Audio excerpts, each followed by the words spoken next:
Së pari të gjithë emrat të cilët janë propozuar për dikasterit qeveritare janë rezultat i analizave tona të brendshme dhe emrat e përveçëm nuk janë rezultat i ndonjë vlerësimi apo mos vlerësimi, po janë kryekëput çështje e fazës që na pret për planet dhe programin tonë.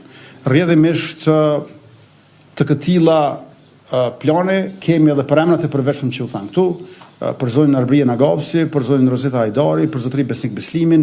Ne do të jemi bashkë në këtë ecjen tonë, por kush, ku edhe kur, këto janë diskutime të cilët edhe njëherë për i theksoj, nuk kanë të bëjnë me vlerësimin ose mos vlerësimin tim, por me fazat që na presin.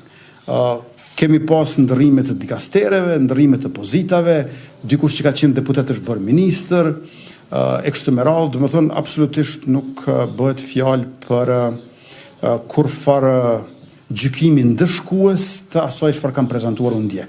Ndërkaq që më duhet të them që për kryetarin e kuvendit Dimal Bashën, gjithmonë e kam paramenduar atë në ekzekutiv.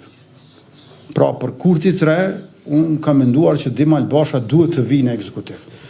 Dhe ju e dini shumë mirë që propozimi i lëvizjes vendosje por kryetar kuvendi ka qenë gruaja më e votuar në këtë legjislaturë Albulena Azhiu.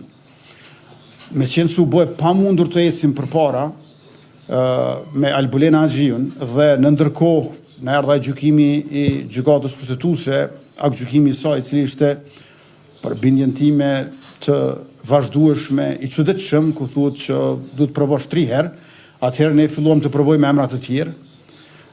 Dhe edhe aty nuk është mirë të nxjerrën konkluzione se dikë që e propozuam nuk e donim në qeveri, apo dikë e ndëshkuam, apo dikë e lavdruam.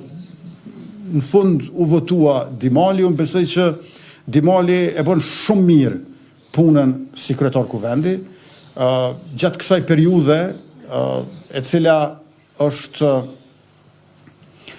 rreth 2 mujore apo jo, nuk kam asnjë vrejtje për punën e tij.